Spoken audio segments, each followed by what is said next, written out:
अपना वो वास्तविक रूप दिखाना भी चाहता है।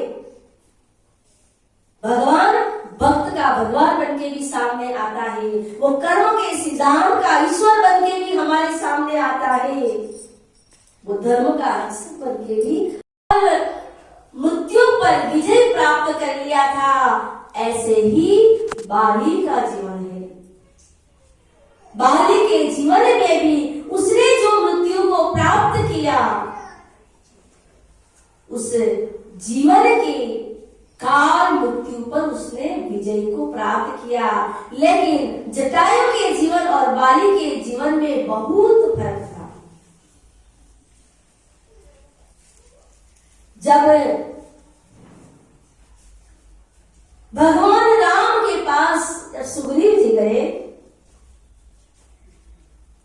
जब भगवान राम ने सुग्रीव से प्रश्न किया कि है सुग्रीव, मुझे ये बता कि बाली ने बड़े बड़े राक्षसों को मारा।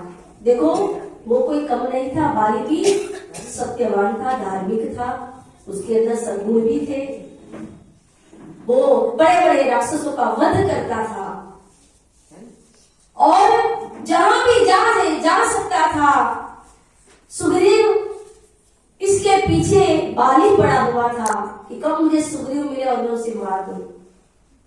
भगवान कहते हैं कि बाली तो सब जगह कितने समय से तेरे पीछे ही पड़ा रहा, लेकिन क्या कारण है तू यहां है तो बाली यहां क्यों नहीं आता है तेरे पास?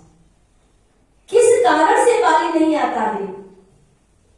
तब सुग्रीव भगवान को कहते हैं कि प्रभु बाली ने दंदुभी नाम के राक्षस को मारा था और उसको मारने से उसको श्राप मिला था।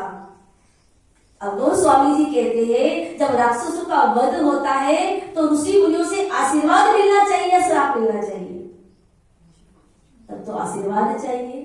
तो ये उल्टा कैसे हो गया कि उसने राक्षस को मारा, उसके परिणाम रूप बाली को मुनि का श्राप क्यों मिला? बाली ने सत्कर्म तो किया, लेकिन उसके पीछे का कारण क्या रहा? सबसे बड़ा कारण बाली का ये था कि सभी राक्षसों को मारकर विजय तो प्राप्त कर लेता था, विजय तो उसको मिलती थी, लेकिन उस विजय के साथ साथ सत्कर्मों में बढ़ोतरी भी होती थी, लेकिन साथ साथ उनके अहंकार की भी बढ़ोतरी होती थी। जितनी बार वो राक्षस को मारता था इतनी बार उसका अहंकार बढ़ता जाता था और उस अहंकार के कारण वही सत्कर्म उसके लिए दुर्भाग्य का कारण बना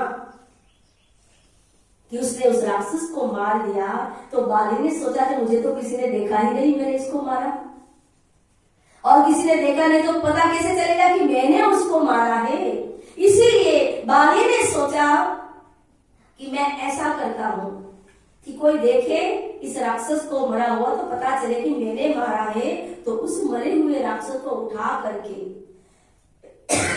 ऋषिमुख पर्वत की तरफ फेंक दिया, जहां पे अनेक ऋषि मुनि जहां रहते थे, उनके आश्रम थे, वहां पे जाकर के उस राक्षस की लाश को फेंक दिया।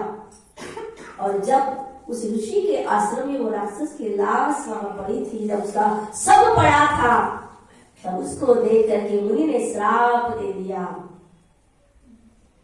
कि जिसने भी इस राक्षस को मारा है, अगर वो व्यक्ति इस जगह पे पैर रखेगा तो उसकी मृत्यु हो जाएगी। तो बाली को श्राप मिला था कि ऋषिमुख पर्वत पर वो जा सकता नहीं था, इसीलिए सुग्रीव ने अपनी सुरक्षा के लिए ऋषिमुख पर्वत को चुना। और जब ये सत्कर्म कहते हैं, व्यक्ति सत्कर्म करता है, व्यक्ति भजन भी करता है, व्यक्ति सेवा भी करता है, सब कुछ करता है,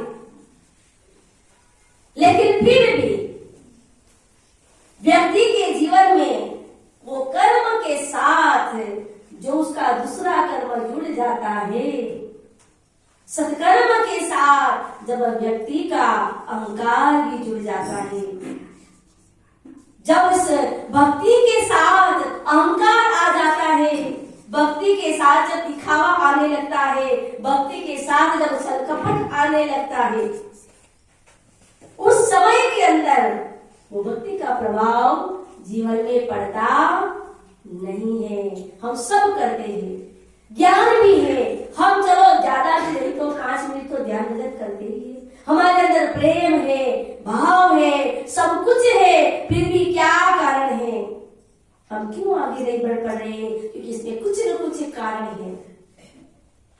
ये सत्कर्म बाली करता था, लेकिन जितना सत्कर्म करता रहा, जितनी बार विजय को प्राप्त किया, वो दुर्भाग्य का कारण क्यों बना? कि जब सत्कर्म के साथ अहंकार जुड़ जाता है, भक्ति के साथ छल कपट जुड़ जाता है, भक्ति के साथ दिखावा होने लगता है, हम तो इतना करते, हम इतना किया, हम ये कर रहे, हम वो कर रहे, ये सब जब दिखावा और अहंकार आने लगता है, तो वही सत्कर्म व्यक्ति के लिए दुर्भाग्य का कारण बन जाता है। और परमात्मा जीव को अपना वो वास्तविक रूप दिखाना भी चाहता है। भगवान भक्त का भगवान बन के भी सामने आता है, वो कर्म के सिद्धांत का ईश्वर बन के भी हमारे सामने आता है, वो धर्म का रक्षक बन के भी हमारे सामने आता है। लेकिन भक्त की दृष्टि अगर भगवान को पहचानने की नहीं रही, तो वो सत्कर्म के साथ, पुण्य के साथ साथ पाप कर्म भी करने लगता है। और इसीलिए इस संसार को देखने वाला वो दृष्टा ईश्वर है। जग पेखन तुम देखन हारे, वीर हारे शंभु नचावन हारे। हे प्रभु, ये जगत दृश्य है और तुम उसको देखने वाला दृष्टा हो। ये सारे संसार को देखने वाला वो दृष्टा होता है। इसीलिए भक्त जानता है कि भगवान की दृष्टि मेरे ऊपर हमेशा रहती है। इसीलिए भक्त भगवान